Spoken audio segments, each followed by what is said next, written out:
E vamos dar prosseguimento aqui à próxima palestra, que vai ser o método reequilíbrio toracoabdominal, inspirações para histórias do corpo.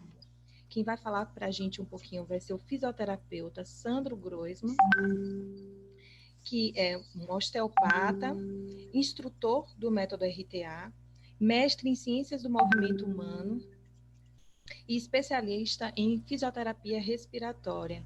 Sandro, boa noite, seja bem-vindo. Deixa eu abrir aqui. Boa noite, Gabi. Boa noite, Mari.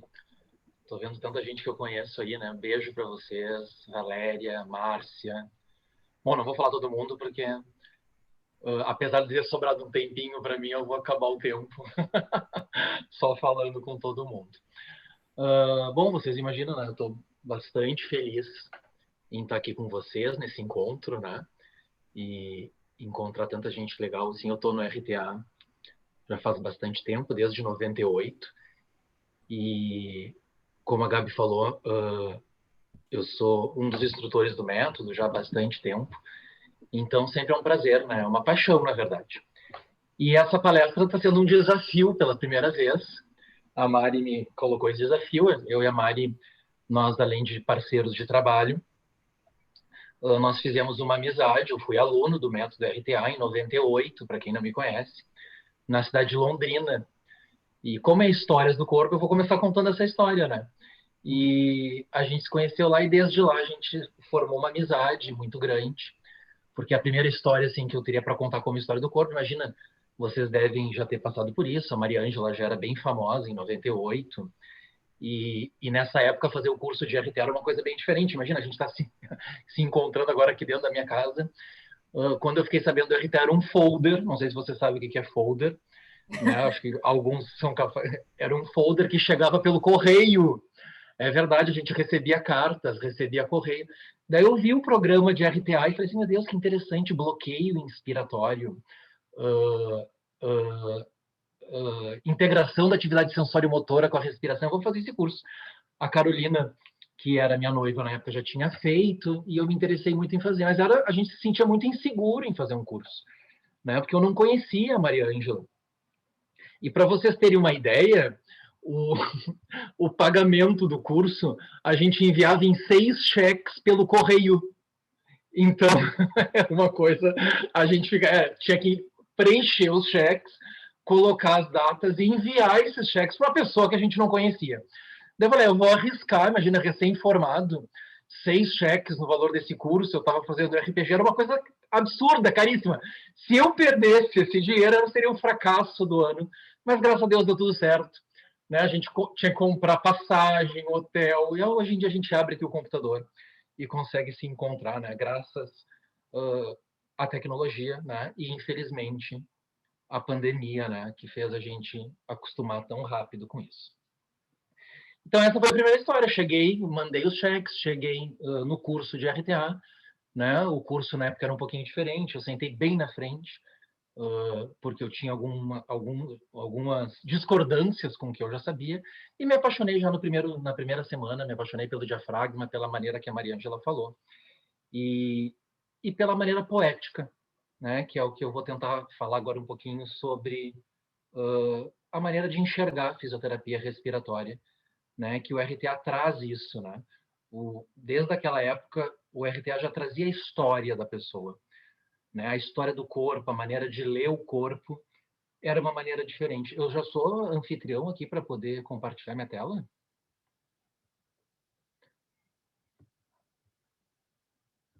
Eu vou tentar aqui.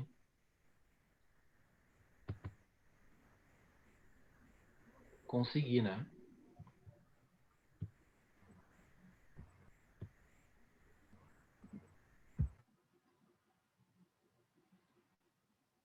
Deixa eu só abrir aqui o slide.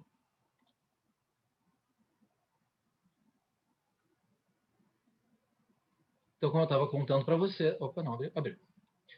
Todo mundo enxergando, todo mundo ouvindo. Se alguém quiser interromper, tá? Essa aula pode ser bastante interativa, na verdade é uma conversa. Vocês podem se sentir à vontade, a gente está com um pouco mais de tempo, abrir o microfone e falar. Eu vou falar o que é isso de histórias do corpo, na verdade, foi uma inspiração que eu tive há bastante tempo com a Maria Ângela. Mas o que eu gostaria que eu quero conversar com vocês hoje e trazer para esse nosso encontro de RTA, que acho que tem tudo a ver com o encontro, isso que eu vou falar. Na verdade, vai ser um estudo de caso de uma paciente, né? Então, para quem me conhece, a Gabi falou ali, né? Eu tenho um manto clínico, porque eu continuo atendendo, mas eu tenho um manto científico, né? Eu me considero um cientista, eu terminei meu doutorado recentemente, e na área que envolve neurofisiologia, diafragma, né? Então, tem tudo a ver, eu trabalhei com isso, com esses aspectos. Então, eu vou trazer um estudo de caso de uma paciente. Na verdade, essa foi a primeira paciente que eu atendi em 98, foi em setembro de 98, possivelmente, depois que eu terminei o curso de RTA. E daí eu vou trazer nesse estudo de caso, né, uns aspectos biomecânicos da técnica, uns aspectos neurofisiológicos, que é uma paixão minha em relação ao método. Assim, eu sempre tento explicar. Eu sei que nós, no curso básico, abordamos muitos aspectos biomecânicos, mas eu venho trazendo muito. Eu sou professor além do RTA, professor de osteopatia, e eu trabalho com dor crônica e aspectos neurofisiológicos da dor, e eu ensino manuseios de RTA dentro da escola de osteopatia, como técnicas para tratar dor, e abordo muito esses aspectos neurofisiológicos. Quem já me viu nos outros encontros de RTA, eu sempre tento trazer isso, que são outros aspectos que não só os aspectos biomecânicos. E, por fim, ali, RTA, história do corpo, e trazer algumas outras histórias que não só do RTA, que foi como surgiu. Então, histórias do corpo, na verdade, eu gosto muito de Netflix e de séries, né? Eu sou um maratonista de séries, na verdade. Não um maratonista de corrida, não esperem isso de mim, mas de séries eu gosto bastante. E daí eu estava vendo, né? Fui ver séries que eu assisti, assim, vocês vão concordar comigo. Existe Grey's Anatomy, né? Que é uma série sobre medicina. Eu, tá, legal. Depois eu me dei conta que eu estava assistindo Sessão de Terapia, que é uma série sobre psicologia. Daí eu assisti Law and Order, que é uma série sobre advogados, e Good Wife, que também é uma série sobre direito e advogados. Depois, em seguida, eu assisti uma série sobre assassinos em série, tem várias séries de serial killer. E daí eu comecei a me dar conta, poxa vida, eu faço parte de uma profissão que não tem nada, né? No máximo a gente vê assim alguma coisa coadjuvante, uma série nem pensar, a gente nunca ia ver uma série, fisioterapeutas ou fisioterapia respiratória, isso não ia dar. E eu fiquei meio decepcionado conversando com a Maria Ângela, e ela sugeriu assim, por que a gente não faz, né, alguma coisa contando histórias do corpo, histórias dos nossos pacientes de uma forma um pouco diferenciada. E eu achei essa ideia muito interessante e me inspirei, né? Esse é o histórico, na verdade. Então, me inspirei, fui dar uma olhada numa coisa que a Mari escreveu há muito tempo. Em seguida que eu terminei o curso de RTA, na época não tínhamos o site de RTA, o Instagram, ou seja lá, todas as outras coisas, os grupos de WhatsApp, a gente se comunicava por telefone, e eu tô aqui, eu tenho orgulho de ter isso que eu guardei há muitos anos, né? Isso que eu estou mostrando para vocês é um jornalzinho que o RTA, na época, editava. Eu acho que teve, infelizmente, 3 ou 4 edições, mas eu esperava ansiosamente, porque a Maria Ângela escrevia na primeira página o que te toca. Não era Histórias do Corpo, mas era o que te toca, eu achei muito interessante. E esse foi uma das primeiras coisas que eu li, assim, de forma um pouco diferente, sobre um estudo de caso em fisioterapia. Eu vou ler um pedaço para vocês. Vocês podem printar a tela aí, né? Se vocês quiserem, para poder ler depois. Eu não vou ler todo o conto. Não dá para printar? Dá sim, né? Dá um print screen dessa tela que depois vocês podem ampliar e ler isso. Mas se vocês estiverem me ouvindo bem, eu vou ler só um primeiro pedaço, daí vai ficar uma curiosidade para vocês terminarem o conto, tá? Então, olha só, O Menino Lobo e as Chuteiras de Vento. Eu acho que isso é muito legal, porque vocês vão ver no decorrer desse conto aqui, que todo mundo aqui, ou a grande maioria, conhece o RTA e trabalha já com o RTA, tem todos os conceitos aqui, né? A gente vai ver muitos conceitos. O mês era junho, o ano 1998. Foi o meu primeiro encontro com um menino magrinho, de olhar vivo e inteligente. Ele veio ao meu consultório com a mãe, esperançosa, positiva e preocupada. marcada por uma experiência anterior. Na avaliação, um histórico desanimador. Mas ao tirar a roupa, o menino revela uma paixão. A cueca tinha o emblema do Flamengo, time de milhões de meninos brasileiros que sonham com futebol. E o primeiro interesse dentro da sala, a bola, com maiúscula, por ser adorada. A vontade de fazê-la rolar, de dominá-la com embaixadas. Mostrou-me de sua alma todo o gás que aqueles pulmões já não continham. O tórax pequeno, muito alto, mas surpreendentemente flexível. Deu esperança de uma resposta positiva a toda a agressão que a tomografia atestava. Tudo foi dito por mim e pela mãe. Ambas sabíamos que o caso era dos mais graves. Tudo dito, combinado e orientado, os dois se foram para casa distantes, 400 quilômetros dali. Mas a distância não nos fez distantes. Uma amiga começou a tratá-lo, e a mãe também, seguindo as orientações que lhe foram dadas. No começo houve melhoras, mas apesar de todos os esforços, o magrinho não conseguia engordar. Ficou tenso e a respiração, que já era difícil, ficou ainda pior. Estava faltando ar para as brincadeiras com a amada bola.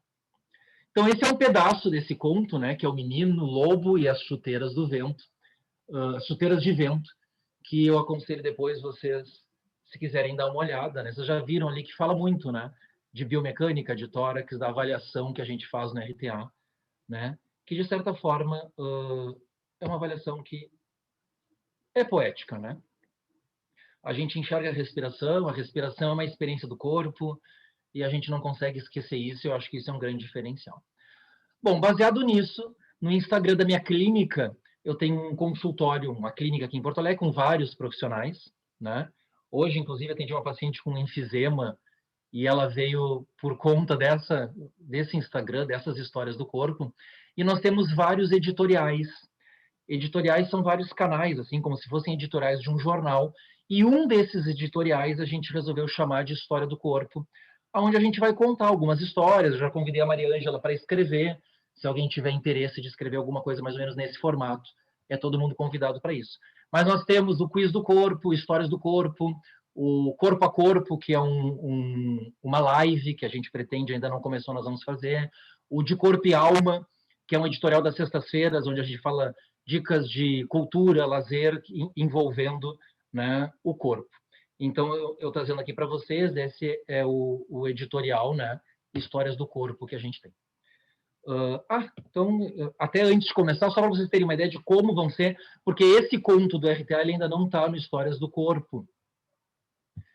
Então, eu vou mostrar para vocês mais dois pedacinhos aqui, se vocês se interessarem, a gente está com um pouquinho de tempo, que é... deixa eu achar aqui, um segundo. Um segundo aí. Acho que alguém está com o microfone aberto. Essa é a primeira história do corpo que a gente escreveu. E que eu escrevi, na verdade, né? E a gente fez... Eu vou mostrar um pedaço desse vídeo para vocês. Mas só para contar essa história, que é muito engraçado, que eu tinha uma colega na faculdade, que também... O nome dela é Alessandra. E a gente trabalhou com RTA num hospital por muito tempo. A gente tem uma proximidade muito grande, eu e ela. Mas vocês devem lembrar da faculdade, nós éramos completamente distantes na faculdade. A gente não se dava, na verdade, né? Nós tínhamos interesses diferentes, então... E no estágio final, na minha faculdade, a gente era sorteado. E era sorteio, os alunos eram sorteados e nós fomos sorteados. Vocês vão conhecer a Alessandra aqui, ela vai estar no vídeo. A gente foi sorteado junto, em todas as áreas de estágio. E eu comecei a fazer por isso. Vê se dá para ouvir o som. Da Gabi, faz um ok aí se dá para ouvir o som. Vou mostrar só um pedacinho. Não dá?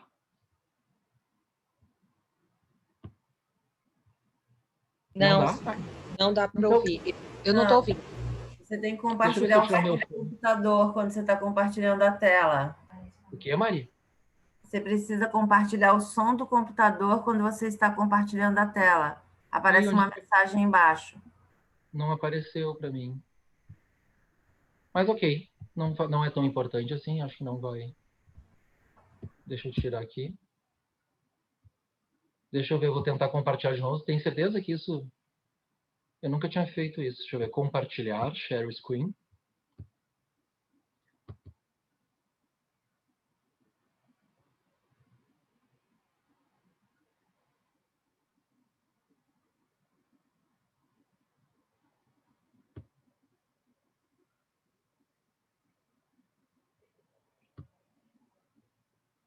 Trancou, né?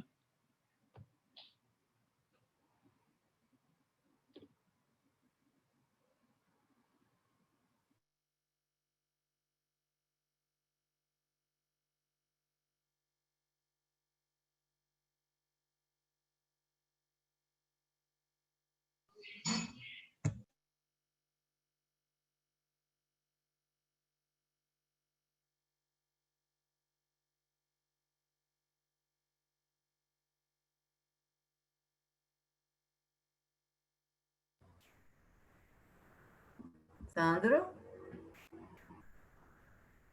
Sandro?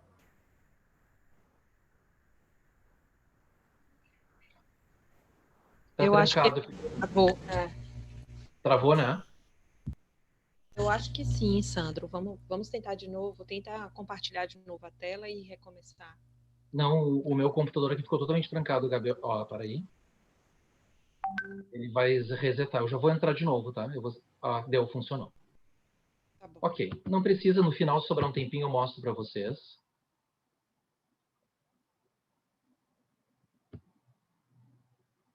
Tudo que eu estou tentando fazer agora, como eu abri muitas janelas, ele tranca.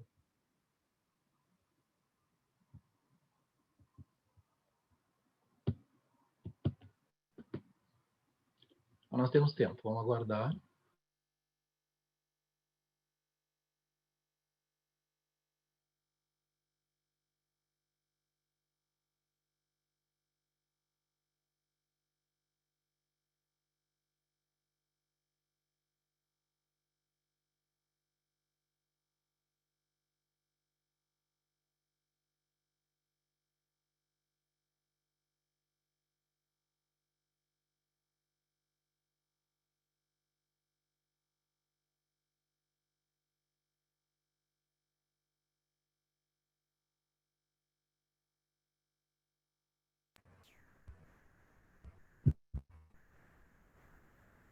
Então, enquanto o Sandro se organiza, nós vamos tentar mandar para vocês aquela história do menino lobo e as chuteiras de vento, de tantos anos atrás. Eu acho que todo mundo ficou curioso para ler, né? São coisas da história do RTA, de um passado distante, mas que, pelo menos, eu sinto como se fosse ontem todo o aprendizado que eu tive com aquele menino,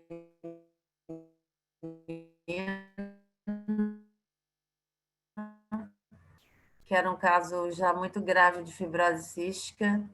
E, enfim, o aprendizado não só com ele, então, essas histórias aí, o que puder, que a gente puder compartilhar, que às vezes a gente fica aí mexendo em coisas bem passadas e encontra, como o Sandro encontrou, como ele já está junto há muito tempo, ele tem essas histórias para contar também. Aí ele voltou. Que Voltei. ótimo. Já está aqui, ó.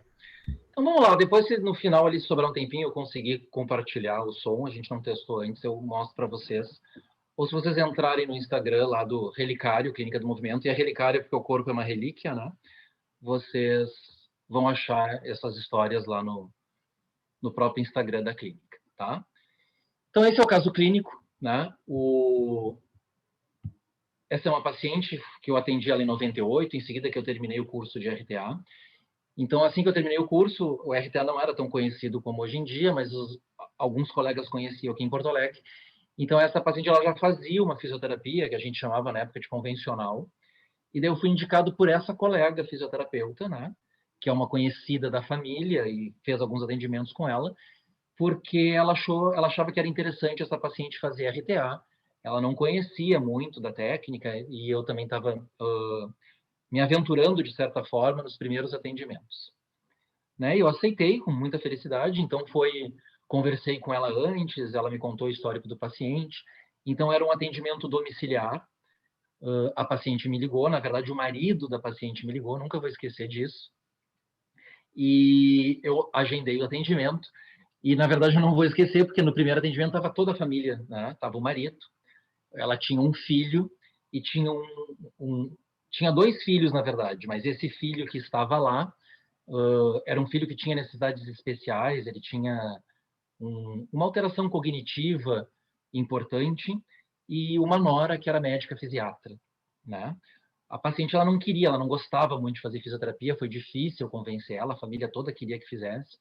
Eu pedi licença, entrei no quarto para avaliá-la e pedi para ficar sozinho com ela. E o marido era super ansioso, porque ele queria muito que ela melhorasse. Porque já fazia mais de um ano que ela tinha uma dispneia importante e eles tinham uma situação financeira boa, né?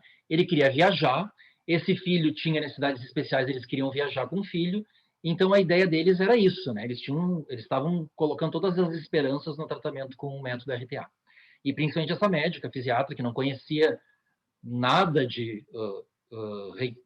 reequilíbrio tóraco-abdominal, estava muito curiosa, na verdade ela acompanhou muito os meus atendimentos, ela queria aprender muito, e depois de um tempo ela veio a trabalhar, inclusive, conosco no hospital que eu trabalhei, de tanto que ela se interessou por isso. Então, essa paciente ela tinha um diagnóstico de esclerodermia há mais de 20 anos, e no início, claro, era bem insidioso, ela não tinha muitas alterações, e asma desde a infância, né?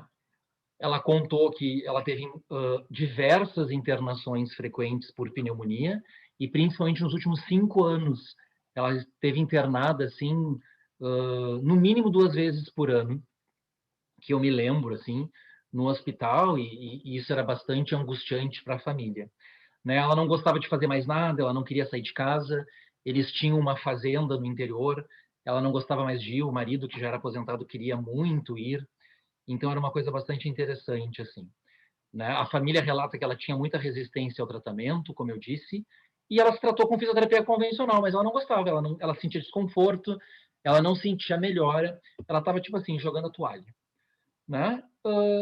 Todos nós assim, a conhecemos, né, esclerodermia, que é uma doença autoimune crônica e degenerativa, que pode ter efeitos localizados na derme, ou efeitos sistêmicos mais disseminados, né? E ela tinha, né, pulmão, intestino, que gera, na verdade, um engrossamento, né, da vasculatura, que a gente chama de escleroderma. O objetivo aqui não é a gente aprofundar nisso, é aprofundar na história.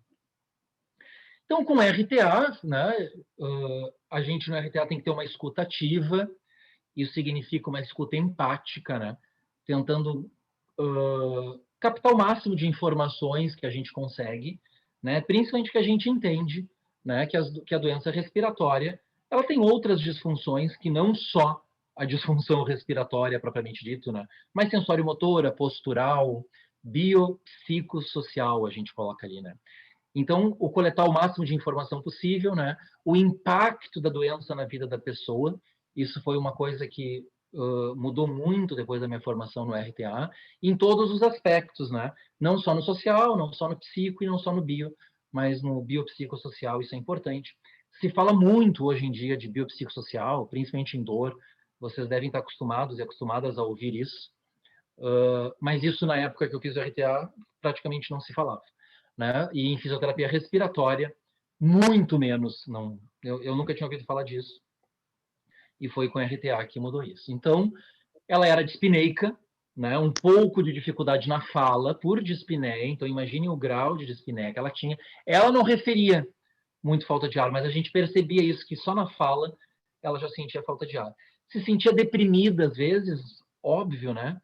E aqui é importante pela situação do filho, que vocês já vão ver, eu acho que eu escrevi aqui. Ela tinha sido muito ativa, ela era professora, ela tinha sido professora, né? Então, numa escola no interior, aqui no Rio Grande do Sul, e o que ela mais gostava, que ela tinha planejado para a vida dela depois de se aposentar. O marido era fazendeiro, tinha sido político, prefeito de uma cidade, então eles tinham uma condição boa. Ele queria viajar, ela sonhava com isso e ela não conseguiu. né? Ela não conseguia mais entrar dentro de um avião e essa função toda. Então, ela estava sendo muito cobrada pelo marido, né? Ela estava tensa com isso, que agora era o momento de aproveitar a vida. E ela preocupava-se muito com o filho, né? Que tinha necessidades especiais, ele tinha um comprometimento importante, assim. E ela, eu nunca vou esquecer que ela disse isso, que ela me perguntou, assim, do estado de saúde dela, que um dos desejos dela, olha, isso é bem, foi bem impactante para mim, era que o filho dela morresse antes dela, porque era ela que cuidava do filho, né? E esse desejo, né, deve dar uma perda. Ela disse, eu sei que dizer isso, eu nunca vou esquecer, me dá um aperto no peito muito grande, né? Porque a gente aqui, quem sabe, quem tem filho, né, imagina desejar isso, deve ser uma coisa bastante difícil, mas eu entendi ela perfeitamente em relação a isso. No exame físico, ela tinha esforço ao repouso, né? Um encurtamento importante dos músculos acessórios da ins, principalmente nos músculos do pescoço. Ela tinha um encurtamento importante do esternocleidomastoideu, dos escalenos, e um fechamento da cintura escapular. Ela tinha ombros pequenos, assim, uma diminuição importante do peitoral, né? E o que mais chamava atenção é que a esclerodermia dela, não só em órgãos internos, mas a pele era muito grossa. A pele era sem vida, cinzentada. Então, era muito difícil manusear ela. Era aquilo que a gente fala no curso, às vezes, de colocar um cremezinho na mão, alguma coisa assim, a gente não tinha aderência nenhuma na mão, porque a pele dela era extremamente seca, e a gente notava que esse aprisionamento do tórax, né, esse bloqueio inspiratório, muito era dado por essa esclerodermia dela, por esse espessamento da pele que ela tinha. Ela mantinha a coordenação respiratória no repouso, né? Mas apresentava uma incoordenação da respiração rapidamente com a atividade sensório-motora, no se vestir, levantar os braços, e entrava em esforço, instabilidade da caixa torácica, distorções torácicas, né? Ela tinha uma instabilidade escapular importante quando apoiava os membros superiores, o externo elevado, bastante elevado, uma impactação posterior, eu me lembro bastante disso, principalmente entre as escápulas ali, e costelas, e eu falei ali, e externo bastante elevado. E uma distorção costal inferior ocupacional. Para quem não fez o RTA, talvez eu esteja falando um pouco assim de coisas que fica difícil, não sei se todo mundo que está aqui teve o RTA, mas a gente avalia muito isso, principalmente a gente atende a domicílio, assim, essa distorção ocupacional para nós é muito importante, porque isso demonstra, na verdade, o grau de esforço que ela tem na atividade sensório-motora e essa incoordenação que ela tinha com a atividade sensório-motora e a respiração, que era justamente o que limitava ela. Então, direto eu pensei, né, o meu objetivo era isso, era tentar melhorar essa coordenação entre a respiração e a atividade sensório-motora. Tá? Deixa eu ver se eu passei um slide só, eu passei 2. Eu estou no mesmo, né? Deixa eu passar mais um aqui. Eu coloquei eles para falando assim por vez. Tá. Então, explicando assim o que a gente observava, né? A doença respiratória nela, no caso a asma e a própria esclerodermia, representava, obviamente, um aumento de carga, né? E aí a gente tinha uma doença obstrutiva, né? A gente fala muito isso no curso, e também uma doença restritiva. Mas levando em consideração, a gente não pode esquecer que tanto a doença restritiva como a doença obstrutiva, ela vai causar um bloqueio inspiratório, né? E um bloqueio inspiratório pode gerar instabilidade, né? Então, esse aumento de carga da doença, gerada pela própria doença, depois gerado pelo bloqueio, né? Esse encurtamento gera instabilidade, que é a capacidade dos músculos acessórios da ins gerarem estabilidade no tórax durante a respiração. E isso, né, que é o que ela apresentava, essa instabilidade que eu falei ali para vocês, principalmente na cintura escapular, durante a atividade sensório-motora, durante o esforço, o movimento do membro superior, apresentava distorção torácica. Distorção torácica, né, com certeza, ela ia gerar hipoventilação, isso favorecia os momentos de... Ela fazia atelectasias e pneumonias atelectasias obstrutivas por pneumonia, esse esforço, encurtamento dos músculos inspiratórios, encurtamento, né, a gente já sabe, mais bloqueio inspiratório. E esse bloqueio inspiratório com encurtamento gera desvantagem mecânica na curva tensão-comprimento. Eu estou dando uma revisada lá na aula de bloqueio INS, né? Então gera uma desvantagem mecânica na curva tensão-comprimento, e isso diminuição na capacidade de gerar força, né? E distorção ocupacional, que esse era o raciocínio que eu tinha feito. Essas distorções que podem gerar encurtamento muscular, deformidades torácicas, ela apresentava esse externo elevado, isso vai gerar aqui áreas de hipoventilação, né? Podendo favorecer atelectasias obstrutivas e pneumonias, né? Uma movimentação em bloco pela própria hiperinsuflação. E daí a gente já vê aquilo que eu falei para vocês, que a doença respiratória ela tem outras disfunções que não só a ventilação e a respiração, né? Então ela tinha esse déficit de equilíbrio. Essa movimentação em bloco gerava nela um gasto energético grande. Então, quando a gente melhora isso, a gente já diminui esse gasto energético e por isso, né, eu acredito muito que diminui o esforço da respiração, né? Alterações no desenvolvimento sensório-motor, aqui é na criança, mas nós temos desenvolvimento sensório-motor em toda a nossa vida, né? A gente continua se desenvolvendo de alguma maneira, né? Inclusive na terceira idade. Ela apresentava, né, uma diminuição da tonicidade abdominal, que dificulta a realização normal da fase 1 e fase 2 do diafragma, né, da contração do diafragma, ali dificultando a mecânica do diafragma. E isso aqui, ó, eu coloquei 2 flechas, porque isso acontece nos 2 sentidos, né? A mecânica dificultada do diafragma vai levar à distorção, que gera encurtamento. Então, isso aqui é um novelo. E a gente, como terapeuta de RTA, tem que pegar a ponta, uma dessas pontas aqui, que elas podem estar todas soltas, mas aqui eu consigo pegar e enrolar esse novelo aqui e melhorar isso. Esse é o grande desafio do terapeuta de RTA. Tá? Então, o tratamento com ela, né, eu foquei muito, como ela tinha esforço só ocupacional, em repouso era fácil tratar ela. Então, eu foquei muito no desbloqueio da caixa torácica, eu lembro disso, né? Era um outro manuseio, talvez menos seletivo do que eu faço hoje, mas eu trabalhava bastante de extensionamento e alongamento dos músculos escapulares, na verdade, uma normalização da tensão dos músculos escapulares, eu gosto de dizer dessa forma, né, escapulares e cervicais, comecei por ali. Trabalhando com ela, eu lembro, eu trabalhava com ela em casa, no quarto, na cama dela, muito dissociação entre o braço e o tórax, muita rotação, desempactação da coluna e reposicionamento costal, né? Depois que se trabalhava os músculos do pescoço e dissociação entre o tórax, ela conseguia, algumas vezes eu lembro dela conseguir fazer aquele manuseio que a gente aprende, deitar de barriga para baixo, tinha bastante travesseiro no almofadão, e aproveitando ali para trabalhar o espaço iliocostal, a face, a tóraco-lombar, e ela se sentia muito bem, né? A gente sentia, assim, na verdade, uma normalização da nutrição dessa pele. Isso era interessante, né?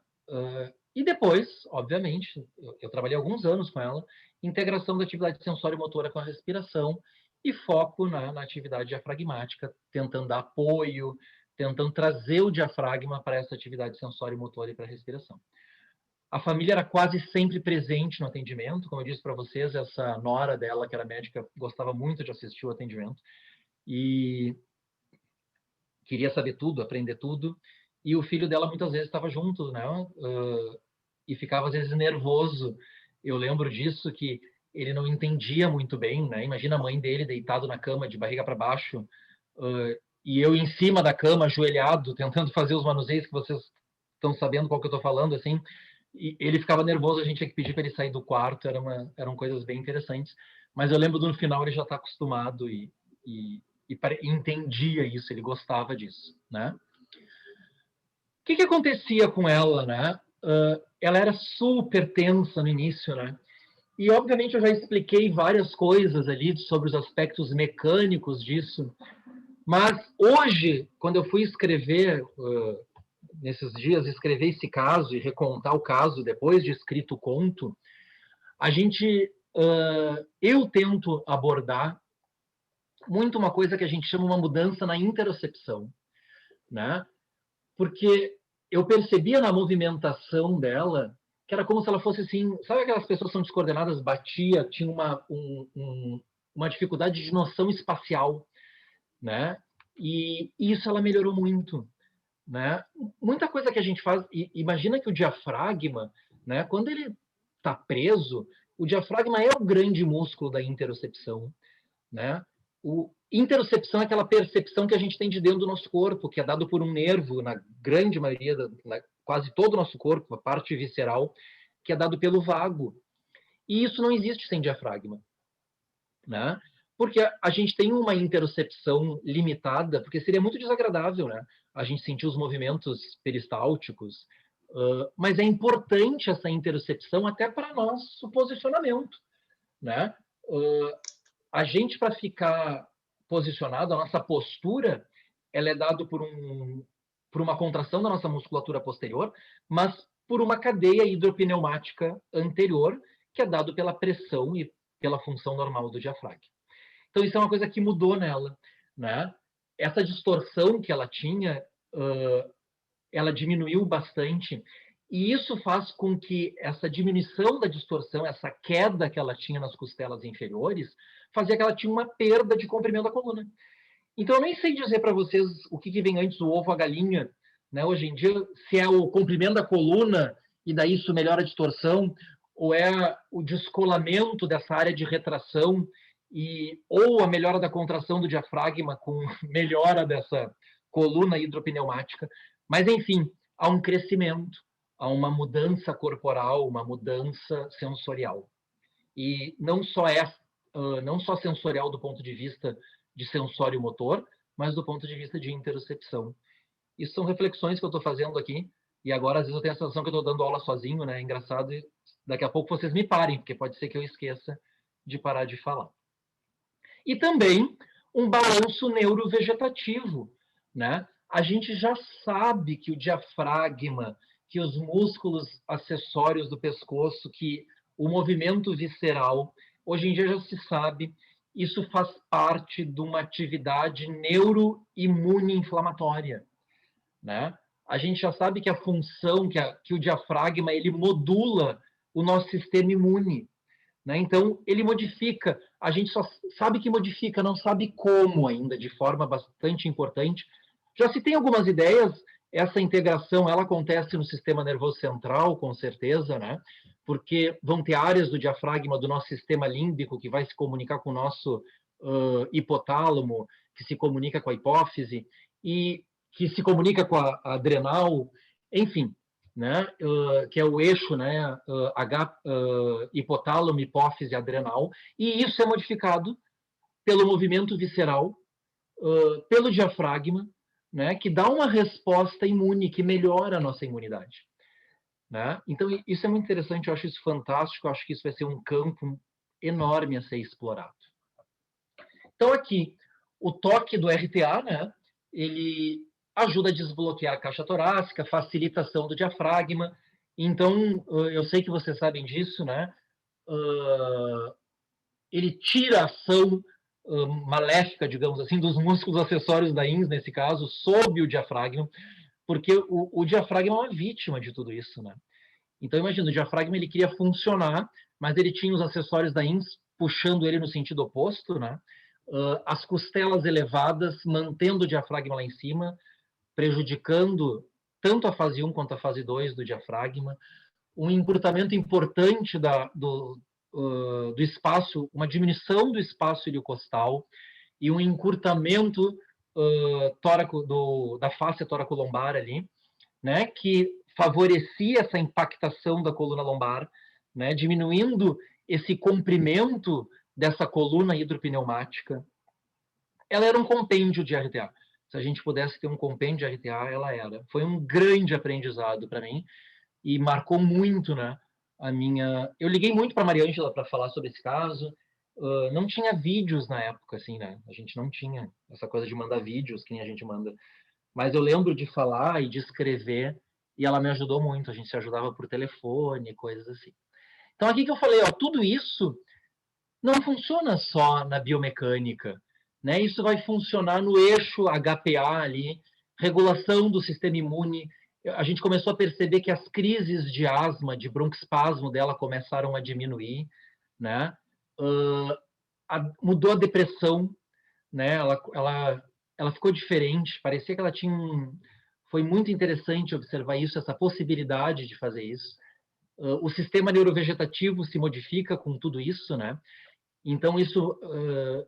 o que isso significa? A pessoa ela fica mais adaptada, né? Como é que eu vou dizer essa palavra? Mas as modificações da vida, né? As coisas que o sistema neurovegetativo é o sistema de luta e fuga e recuperação, né? Parecia que ela... parecia não. Ela estava aceitando as coisas de uma maneira diferente. E isso, eu acho que influenciava nesse estado depressivo que ela estava. E tudo isso, né, mexe no sistema límbico, que é o sistema de prazer, né, que eu lembro no primeiro curso de RTA, a Maria Ângela falava sobre isso, que a gente respira para satisfazer o nosso desejo. E o desejo é prazer, o desejo é límbico. E isso é incrível, né? A gente saiu da água, né, quando a gente era peixe. Agora eu estou viajando, eu sei, mas fiquem na boa aí, tenta seguir aqui comigo.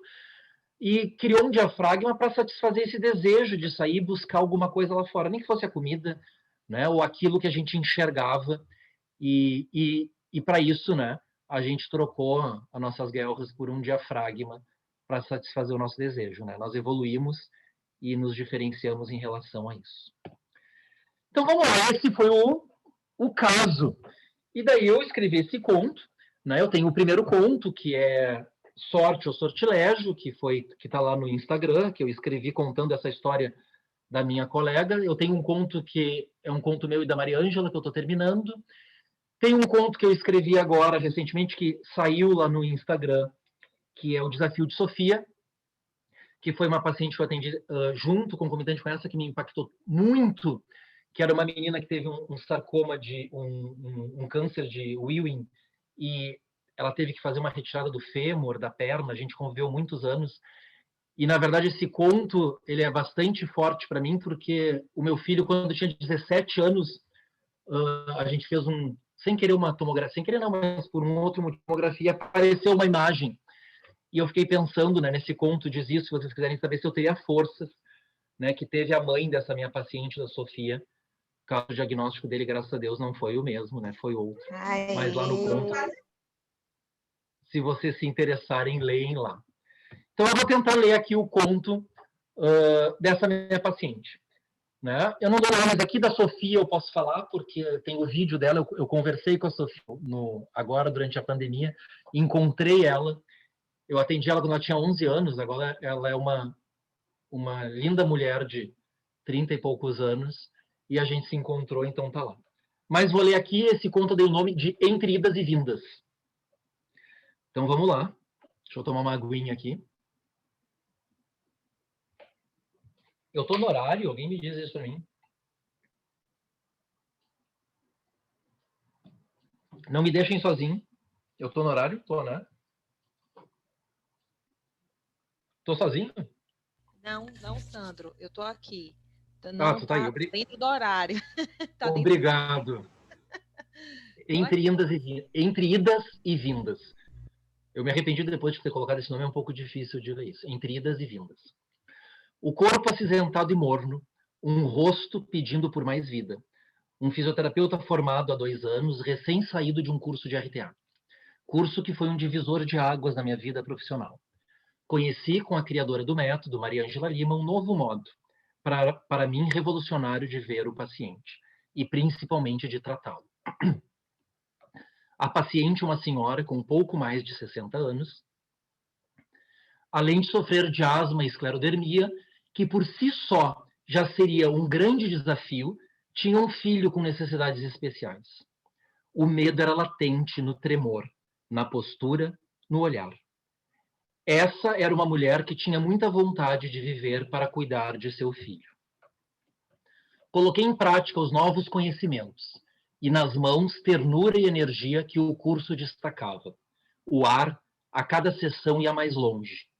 O corpo, mais oxigenado, foi esticando, a pele aquecendo, e recuperando um pouco da elasticidade que a doença bloqueava.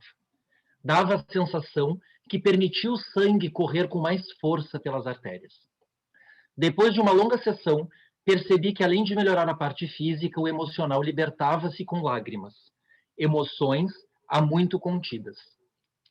Com olhos que vislumbram o amanhã, ela me disse que sentiu o tratamento como se fosse um abraço. Que coisa maravilhosa de se ouvir e de sentir. Entre idas e vindas, convivemos por longos anos. Com o ar que agora tinha, o tempo não mais era contado em dias, e sim em vida. A cada vinda, ela ganhava mais ar. A cada ida, ia mais longe. A cada vinda, mais movimento. A cada ida, mais vida. Vida que a levou a viajar com um filho, um desejo antigo, que usufruiu dos ares da mãe em convivência e alegria. Os lugares que conheceram, eu via em fotografias, que perpetuaram esses momentos. Respirávamos juntos felicidade. Em uma dessas idas, não teve mais vinda, e a encontrei na CTI, do hospital em que trabalhava. Seus olhos ganharam uma centelha de luz ao me enxergar. Nesse dia, fiquei muito tempo com a paciente, aplicando técnicas que a ajudassem a inspirar.